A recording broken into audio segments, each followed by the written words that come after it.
I'm Kelly, 32, sitting here in my kitchen, the sun casting a soft glow through the window. It's hard to believe how much my life has changed. The trial is over, and the dust has settled, but the scars remain. I've learned the hard way that trust can be a double-edged sword, and sometimes the people closest to you can cause the most pain. It all started with a family reunion at my parents' old log cabin by Lake Powell. My parents, Mark and Linda, are a study in contrasts.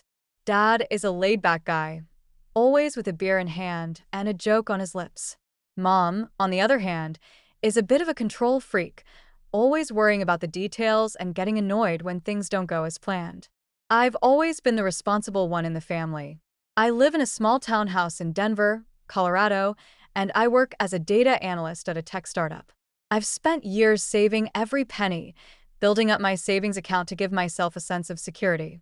By the summer of 2025, I had managed to save up $120,000. It wasn't a fortune, but it was enough to make me feel like I had a cushion in case of an emergency. My younger brother, Jake, is 28 and has always been the wild one. He's had a series of jobs over the years, but he's never been able to hold on to one for very long. He's currently dating a girl named Sarah, who is 26. They showed up at the cabin just before sunset in a beat-up old car that looked like it was about to fall apart. When I first saw them, I was struck by how tired they looked. Jake had always been a bit of a slacker, but he looked like he had aged 10 years since I last saw him. Sarah was wearing a cheap dress and a pair of sunglasses that were too big for her face. She gave me a hug, but it felt more like a formality than a genuine expression of affection. Over dinner, Jake made a few jokes about my frugal lifestyle, asking if I was still saving up for the end of the world. Sarah laughed along, but I could tell she was watching me closely. I didn't think much of it at the time, but looking back, I realized that was the first sign that something was wrong. The next morning, Sarah asked if I wanted to go for a walk around the lake with her. I agreed, more out of politeness than anything else. As we walked, she started telling me about their financial problems. Jake had lost his job a few months ago, and they were behind on their rent. They were also struggling to pay for Sarah's medical bills, as she had recently been diagnosed with a chronic illness. I felt sorry for them, and I told her that I would help them out. I didn't even think about it. I just knew that I couldn't let my brother and his girlfriend suffer. Sarah thanked me, but she said that she didn't want to take advantage of me. She said that they would find a way to get back on their feet on their own. That afternoon, I went back to my room to take a nap. When I woke up, I noticed that my laptop was open on the table.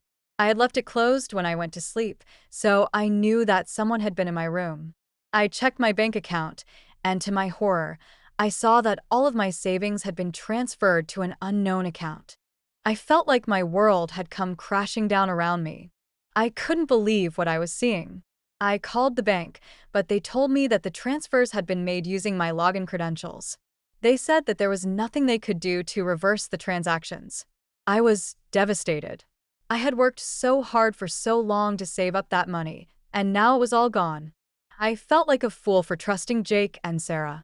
I should have known that they were up to something. I drove to their apartment in Denver as fast as I could. When I got there, I knocked on the door, but no one answered. I tried calling Jake's phone, but it went straight to voicemail. I knew that they were probably gone, but I couldn't just give up. I decided to call the police. I told them what had happened, and they said that they would look into it. A few days later, they called me to tell me that they had found Jake and Sarah. They had been arrested for fraud and identity theft. The trial was a long and painful process. I had to relive the whole ordeal over and over again, as the prosecutor presented evidence against Jake and Sarah. In the end, they were both found guilty. Jake was sentenced to 5 years in prison, and Sarah was sentenced to 3 years probation. I was able to recover some of my money through the court's asset seizure, but I still lost a significant amount. It was a hard lesson to learn, but I've come out of it stronger and more cautious. I've changed all of my passwords, and I've started using two-factor authentication for all of my accounts. I've also learned to be more careful about who I trust. Looking back, I realized that what happened to me was a wake-up call. It taught me that I can't take anything for granted and that I need to be more proactive about protecting myself. I've also learned that sometimes The people closest to you can disappoint you, but that doesn't mean you should give up on love and trust. I'm still dating Carter, the guy I met after the trial. He's kind and understanding, and he knows when to give me space.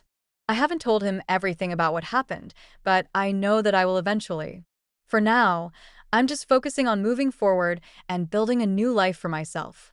What they took from me changed everything, but what I've built after is mine. I've learned to be more independent, more self-reliant, and more aware of the world around me. I may have lost some money, but I've gained a valuable lesson in life.